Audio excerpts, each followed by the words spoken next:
Assalamualaikum warahmatullahi wabarakatuh. Kami mahasiswa Prodi Kehutanan Universitas Islam Makassar.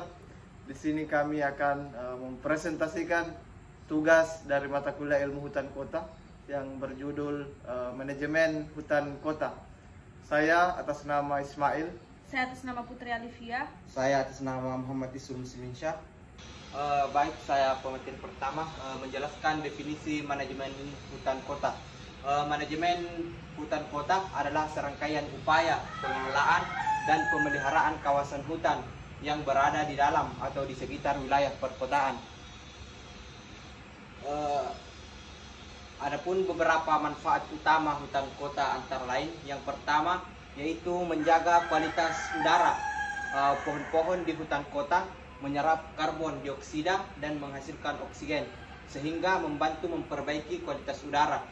Yang kedua yaitu mengurangi polusi suara. Hutan kota berfungsi sebagai peredam suara, bising kendaraan, dan aktivitas perkotaan lainnya. Yang ketiga yaitu menjaga ketersediaan air tanah. Hutan kota membantu menyerap air hujan dan memperlambat aliran air permukaan, sehingga mengurangi risiko banjir dan menjaga ketersediaan air tanah. Yang terakhir yaitu menyediakan ruang terbuka hijau. Hutan kota menjadi tempat yang nyaman untuk bersantai, berolahraga, dan berinteraksi sosial.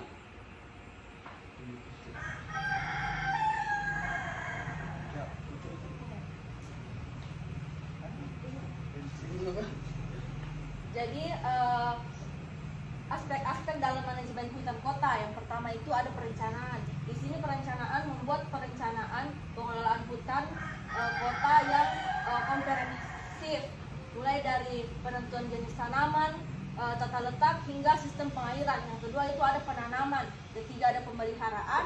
Ketiga ada pemantauan.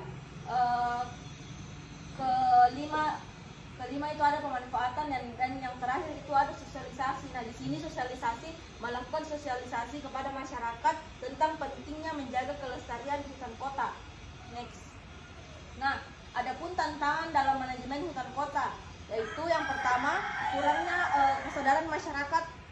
Nah, di sini masih banyak masyarakat yang belum memahami tentang pentingnya dalam menjaga hutan kota. Yang kedua itu ada perubahan tata ruang. Nah, pembangunan yang tidak terkendali dapat mengancam keberadaan hutan kota.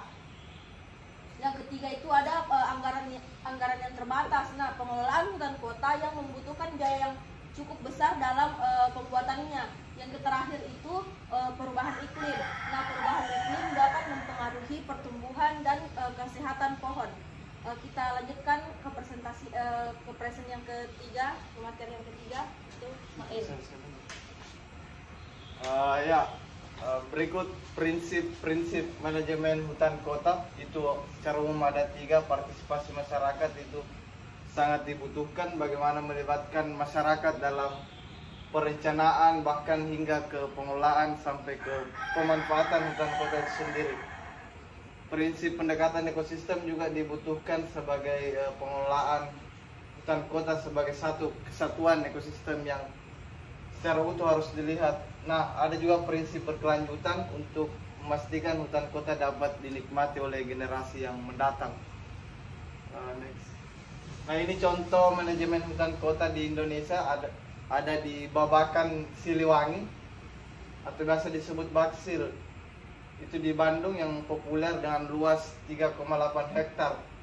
Hutan kota ini tentunya menawarkan kesejukan dan ketenangan di tengah hiruk pikuk kota. Nah, ini mungkin slide yang terakhir itu lanjutan, masih contoh juga di Cilincing, ruang terbuka hijau yang cukup populer di kota Jakarta Utara, terletak di kawasan strategis yang menawarkan kesegaran dan keindahan alam di perkotaan. Ya, saya kira itu presentasi dari kelompok kami terkait dengan manajemen hutan kota.